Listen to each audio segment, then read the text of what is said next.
So next step today is probably going to be gluing the neck in. We also need to put the electronics in the guitar and also make a custom bone nut for it. So few last kind of finishing touches and we should be good to go.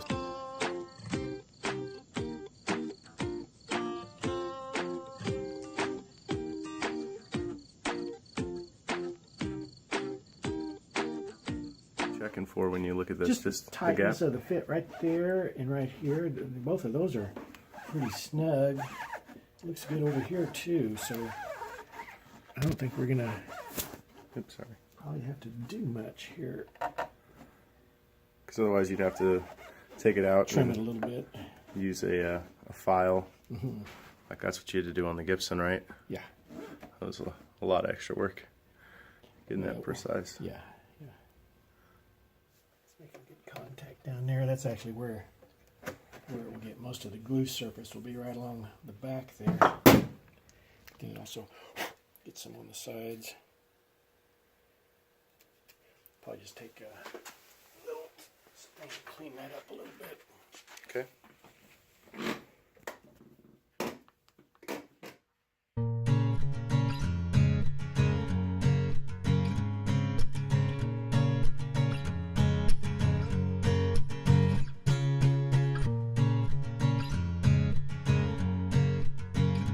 So luckily, you know, these kits come pre-made, and they did a pretty good job on Fitment. Can't speak to the quality of all kits. I'm sure there's some that are horrible. You know, you get what you pay for. So these were advertised as actually having had the neck pre-fitted, so they said, you know, somebody had already put it together. And you can tell it is. It's real close.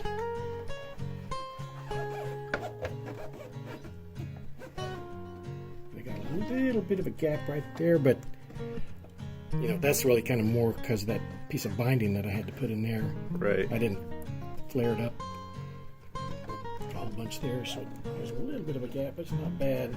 Well, it's more of an aesthetic thing, though. Yeah. I don't really even care about that. There's a little bit of a gap underneath there, but I think that was kind of made that way because the tenon is in the bottom of the mortise right down here. So say that again? The tenon is in the bottom of the mortise? Yeah, this is the tenon right here. The mortise is the hole. We want to make sure that the two backs are matching because that's where most of our glue surface area is. Okay.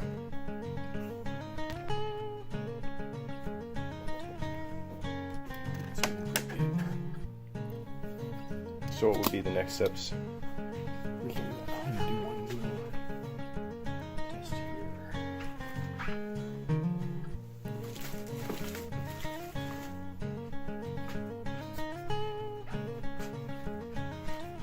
Is that a piece of veneer or is that paper? That's a piece of paper. Actually kind of just stiff paper or light cardboard. Okay.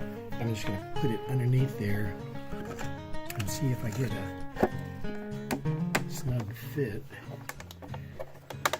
Can I get this jammed down in there? I want to make it, yeah. So it's sitting flat enough that they think grabbed it is. onto the paper? Yeah. Okay. I mean, it's pretty thin cardboard paper, so. Yeah. And then when I pulled it out, I was able to push it down a little bit more, so that was a good sign. Okay. So I think we're good to go, really. Awesome. So really, you know, you just gluing something is a pretty basic step, really. Even on something complicated like a neck, we'll take a little brush and brush some. Probably just use. Well, we can talk about different glues. Glue on. I'm gonna let you do it. You know, brush it on here. Cover this completely. Cover this completely. If you get a little bit here, don't worry about it. You don't need it there, but we can wipe it up later. Okay. Probably even throw a little bit at the end. Usually end joints don't give you any strength, but it doesn't hurt to put a little bit there. And of course on this side, you know, all the ways up, and even you can throw some underneath here along on these cheeks right there. Okay. You don't need anything here, nothing here. Okay. But those are all the contact surfaces. And while you're doing that, I'll be brushing some glue in here. I'm going to do it on these two sides, all on the back here. So we're going to be able to put down. We're going to clamp the heck out of it. Right. So are both clamps going to go on that block? Yeah. Okay.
2 blocks. One that goes inside the pickup hole to hold the, they call it the tongue? It's really called the mortise. Okay. The tenon, I'm sorry, the tenon.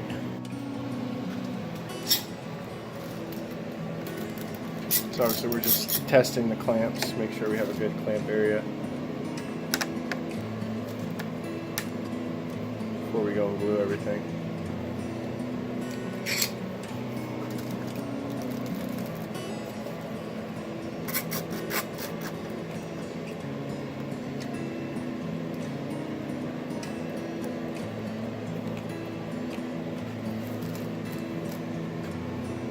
Right, looks good.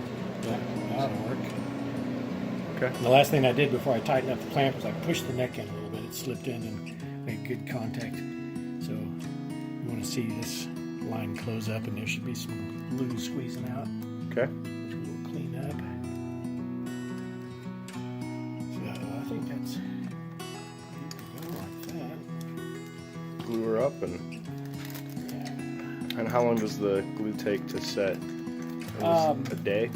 Yeah, you normally want to let it sit overnight. Now, what We, type of glue should we use? Like hide glue, or are we going to use just traditional wood glue? Use hide glue. I mean, that's what I used on my dovetail, but that's for a traditional dovetail. For a joint like this, really, just a good woodworking glue. Titebond Original would be my go-to stuff. It's water-based. It cleans up really well. It's really strong, and it's good for joints that you don't really want to have come apart.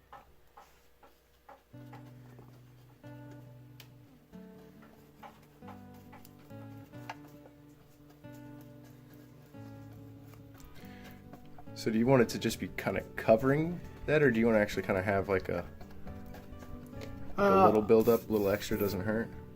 If I'm doing it on one surface, I want a little build-up. I'm going to do on both surfaces. Okay. So I don't really want to get it super thick. It's not as important because we're hitting glue on both sides of it. One thing you have to be careful with on neck sets, though, is that you need to work fast because this glue is water-based, and as soon as you put it on the wood actually kind of starts swelling a little bit. Okay.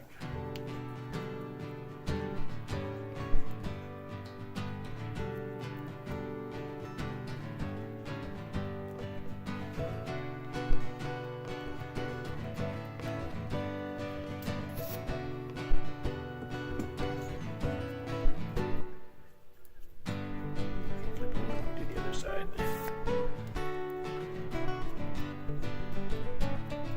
This glue has probably about a 3 or 4 minute open time.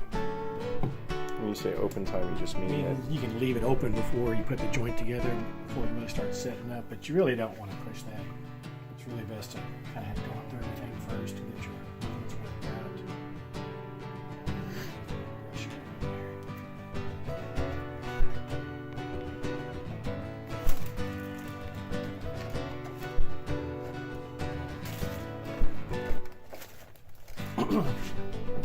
We got a little bit of glue coming out of that gap,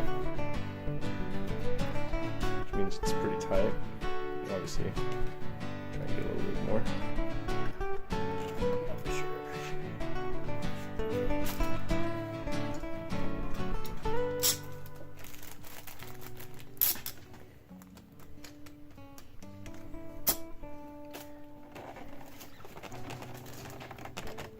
On force wise, are you just applying as much force as you can? Not yet. Okay. Eventually, I'll apply a little bit more. Yeah, you don't want to go crazy with it, but you want it pretty darn snug, on something like this, because it can take it. This is solid wood here, Right. You don't have to worry about it being crushed or anything. Right. Because this is it's not a full neck through, but you can see there's actually a block that runs about up to here on it. I want to remember though, I'm clamping on that back, so I don't want to. Right. Give it a big indentation. Yeah, I got it pretty snug, and I think I'm going to stop there.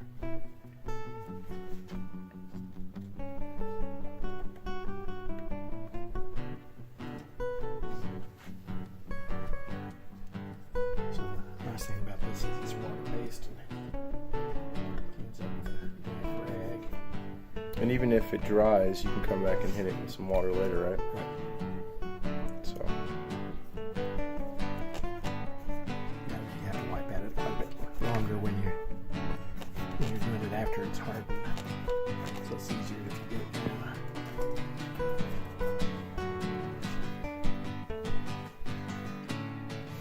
And this stuff dries clear? Semi-clear. A little bit white. A little amber.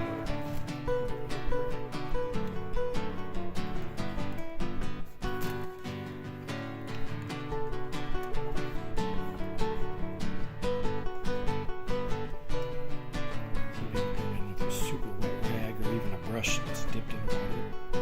Clean it up, but really you don't want to be introducing a whole lot of water because the water dissolves the Right.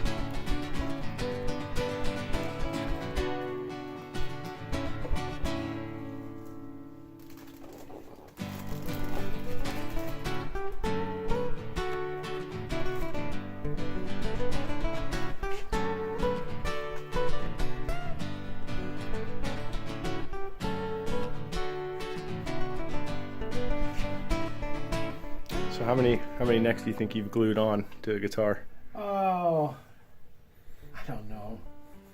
Not that many. I mean, because nowadays I don't glue necks on; I bolt them on. Right. I'll try to dig up some of this glue down here. On most electrics, it's all bolt on. Yeah, the fenders. In my Ibanez and Right. But there's some, like Gretsch styles and Right. most all Gibson electric guitars are glued on. kind of helps with sustain. I don't know. There are people that have run testing and they don't find any difference from a bolt on, a glue on, neck through, whatever. They're all about the same. As long as the neck is getting good connection with the Right. body. Right. As long as it's a tight And joint. bolts can make just about as good a connection as glue does. It's pretty wild.